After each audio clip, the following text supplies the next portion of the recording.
No capítulo anterior, é revelado que mesmo após o roubo contra a Cahauler, eles ainda não conseguiam retirar a grana pelas suspeitas nas terras. Mesmo enquanto pareciam ter um momento de tranquilidade, a família de Usagi é atacada por uma fraude cibernética, retirando todo o dinheiro de sua família e seus depósitos, como uma maneira de forçar a sua mãe a transformar Tori, sua irmãzinha doente, em um mero objeto de valor, para que seus órgãos fossem trocados por dinheiro após a sua planejada morte. Mas apesar de tudo, eles não iriam deixar isso acontecer facilmente, ainda mais com um novo aliado em jogo. E agora, um mês depois, chegamos no capítulo 34, com o novo objetivo de perseguir esses criminosos que planejavam contra a vida de Tori e o saldo de sua família, além de retirar tudo que eles possuem. Mas como sempre, nada pode ser fácil, além de termos informações sobre o passado do Usagi e uma nova curiosidade bem interessante sobre ele. Mas que a partir daí, as coisas ficam realmente bizarras. E ainda por cima, agora temos o anime de Shoubaran, mas provavelmente não vou comentar tanto disso aqui no canal, já que meu foco é Jojo Lentes, afinal eu sou o representante brasileiro de Jojo Lentes. E antes de começar o vídeo, se inscreve no canal e curte para me ajudar a crescer aqui no YouTube. Também tem minhas redes sociais e o Discord do canal que eu sempre deixo aqui na descrição. E agora, fiquem com o capítulo desse mês. Tori e Alison Alohaoi não pareciam terem sido sequestradas. Câmeras de segurança mostravam as duas juntas pela cidade. Meryl May, mesmo à distância, estava ali para ajudar nessa busca pela família de Usagi, seguindo todos os passos daquelas duas. Há 42 horas atrás, a segunda-feira, elas saíram do apartamento para a estação de trem, pegaram um monotrilho e fizeram baldeação em um ônibus em Alamoana. Depois de passarem um tempo no shopping, pegaram o ônibus 23 para o shopping Kahala, e por volta das 11h20, as duas desceram e caminharam até a casa de um homem chamado Max, que administra uma pousada, onde ficaram até o dia seguinte. Supondo que foi Max quem roubou os $300 mil e essa série de ações estivessem conectadas, havia uma chance da mãe de Usagi estar agindo sobre algum tipo de direção deles, considerando Tori como simplesmente algo de valor monetário. Se alguém vender os órgãos de Tori, essa pessoa ganharia dinheiro. É um acordo baseado nesse valor. Usagi parecia ainda mais ansioso ao ouvir sobre tudo isso, mas Paco decide perguntar se ele conhecia esse tal de Max, fazendo Usagi surtar ali no carro, sem saber de absolutamente nada sobre a vida de sua mãe ou com quem ela andava. Ela não levou o celular nem dinheiro. A Tori nem conseguia andar longas distâncias, mas ela estava sendo arrastada para todo lado, além de ir para casa de um desconhecido. Ele continuava a chorar, mas Dragona manda o Jojo consolar ele um pouco. Todos então chegavam até a casa do tal Max, e Usagi era o primeiro a levantar. Nada tinha sido confirmado. Não haviam câmeras de rua em que aquela casa aparecia, mas ainda havia a possibilidade de que elas estivessem lá dentro. Mas ele com pressa sai correndo do carro até a casa, com Jojo tendo que ir atrás dele para acompanhar, enquanto os outros monitorariam o carro. Usagi bate na porta da casa procurando por sua família, mas pela janela, Jojo nota algo estranho. Lá dentro, a torneira da cozinha estava ligada, junto de pratos quebrados no chão, além da silhueta de alguém correndo dentro daquele local. Após Jojo ver isso, Usagi percebe que a porta da casa estava aberta, e então, adentrando o local, o tal Max aparecia ali deitado no sofá, mas com metade do seu rosto desfigurado por um tiro. Aquele homem já estava ali morto há sabe-se lá quanto tempo, enquanto Usagi continuava a procurar por sua irmãzinha naquele lugar.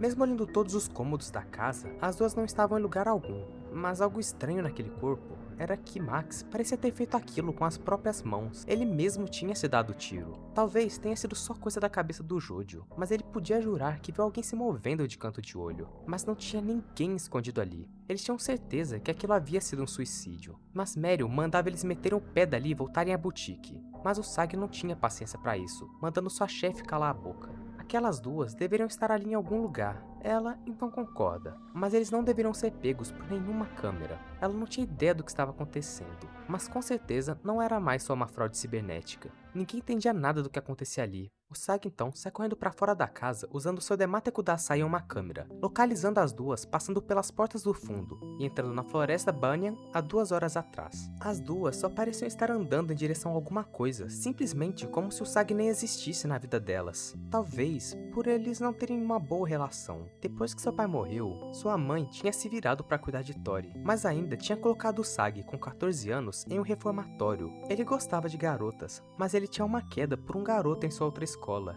e quando contou para sua mãe, ela o colocou em uma instituição correcional, começando a ser fria e parando de se importar com ele. Mesmo que fosse temporário, ele não conseguia esquecer o fato de que foi internado. Isso tudo foi um absurdo para a vida dele. Logo na estrada então, eles viam carros de policiais. O que tinha ali na frente era onde elas poderiam estar, um zoológico. A cena então voltava para a ligação com Rohan na boutique, contando sobre como a pedra havia se deteriorado. A origem daquilo foi quando Rohan caminhava pelo Monte Walalai procurando por materiais naturais como matéria-prima para sua arte. A tinta preta é basicamente carbono, e os campos de lava do Hualalai tinham uma linda cor preta. Mas enquanto procurava lá, ele encontrou aqueles gatos. Eles evoluíram de uma forma única na ilha do Havaí, e brincavam rolando pedras, e entre elas, a tão sonhada pedra de lava. Foram eles quem a tinham encontrado. Então, por pura coincidência, Rohan percebeu que as notas que haviam caído eram atraídas e reunidas ao redor dela. Mas Jojo queria saber em que parte ele havia encontrado. Ele precisava de uma nova. Rohan não se importava em dizer onde tinha pego. Ele gostava do Jojo, mas se ele queria, iria ter que dar algo em troca. Jojo até oferece ser o maior fã dele pra sempre, mas o Rohan não cai nessa. Se a lava se deteriorou, é porque ela atraiu algo de valor monetário, e a questão era o quanto isso custou.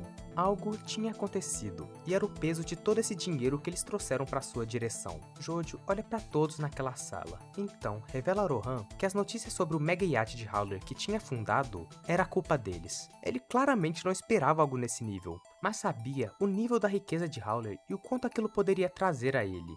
Então, Jojo explica a ele sobre toda a situação que estavam, pedindo a Rohan a localização onde teria uma nova pedra. A cena então voltava para o zoológico, com o Sag ainda assustado, achando que até um galho de árvore era a bengala de Tori. Paco ficaria com ele, enquanto o Dragão e Jojo fariam outra dupla. Mas o Sag foi até um guarda com uma foto de sua família, perguntando se ele já as tinha visto por ali. E que, por sorte, pareciam ter sido vistas vendo os jacarés há uns 5 minutos. Logo, ele já pergunta o caminho, se preparando para ir até lá. Mas o homem diz como elas pareciam tristes, como ela soluçava, como ela chorava, assim como ela chorava enquanto na noite passada ao lado de sua filha dormindo. Ela disse que teve um parto tão difícil, mas o filho mais velho dela não era um homem. Quando o Sag se virava para encarar o rosto desfigurado de Max atrás dele, ele era acertado com tudo no lado de seu corpo. Mas na visão de Paco, não tinha ninguém ali. Ele só parecia sozinho, mas Max continuava ali atrás, chamando o Sag para que olhasse para seu rosto novamente. E então, quando ele se virava, ele era agarrado pelo pescoço, enforcando e jogando o Sag dentro do lago de jacarés. E então, o capítulo acaba. E esse foi um capítulo muito foda. Esse arco já deu pra ver que tá bem bizarro. Nada aqui parece fazer sentido. O que parecia ser um simples ataque cibernético por dinheiro virou um caso de tráfico de órgãos envolvendo mãe e filha. Mas que agora teve um suicídio, entre aspas, na casa do maior suspeito,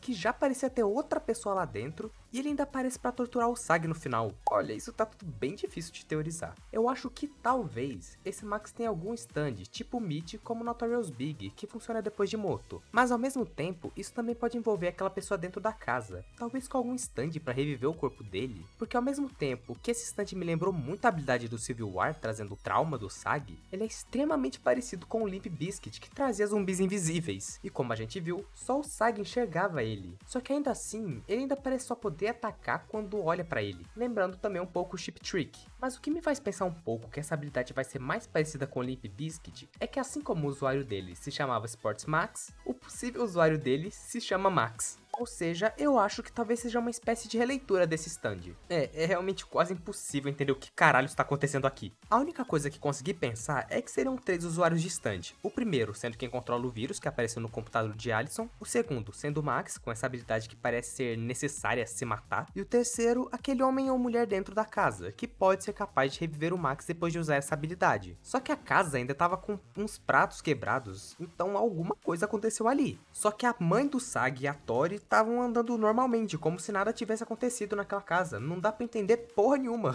E agora a gente finalmente tá vendo mais sobre o Sag, como a gente ter descoberto que ele é bi. Mais uma pra conta do nosso querido Hero Wo que era queer em Jojo Lands. O que tá sendo muito foda, já que além de trazer uma representatividade bem feita na história, são coisas que agregam bastante nos personagens. Já que como vimos, a mãe do Sag mandou ele pra um reformatório só por causa disso. Me arrependo de ter falado que ela era bonita. O que provavelmente foi o ponto de partida para que ele entrasse para a gangue de Meryl May. Uma outra coisa que acabei não citando é que nos extras, o nome do stand de Howler foi revelado, sendo Eclipse 8. A maior aposta é que é uma referência à música Eclipse do Pink Floyd, mas adicionando o 8 em inglês, sendo um nome que faz um certo paralelo com o Put que almejava a Lua Nova. O Howler na história, ele pode até buscar um eclipse para concluir seu plano. E a palavra 8 no seu stand faz um sentido do caralho, já que é um número que ele tem muita ligação. Seu nome Aka é a pronúncia de H em italiano, sendo a 8ª letra do alfabeto, junto dele sendo da 8ª geração de sua família. Mas a descrição da habilidade não foi mostrada, só é dito que envolve uma névoa e ataca com alguma energia. Então, de duas uma. Ou vai ser algo bem complicado, como uma névoa que, sei lá, cada partícula dela é alguma porra de energia, eu não sei o que, e que o Howler controla isso pra atacar. Ou o Araki deixou em aberto pra poder mudar mais pra frente, e conhecendo ele vai ser os dois. Mas então,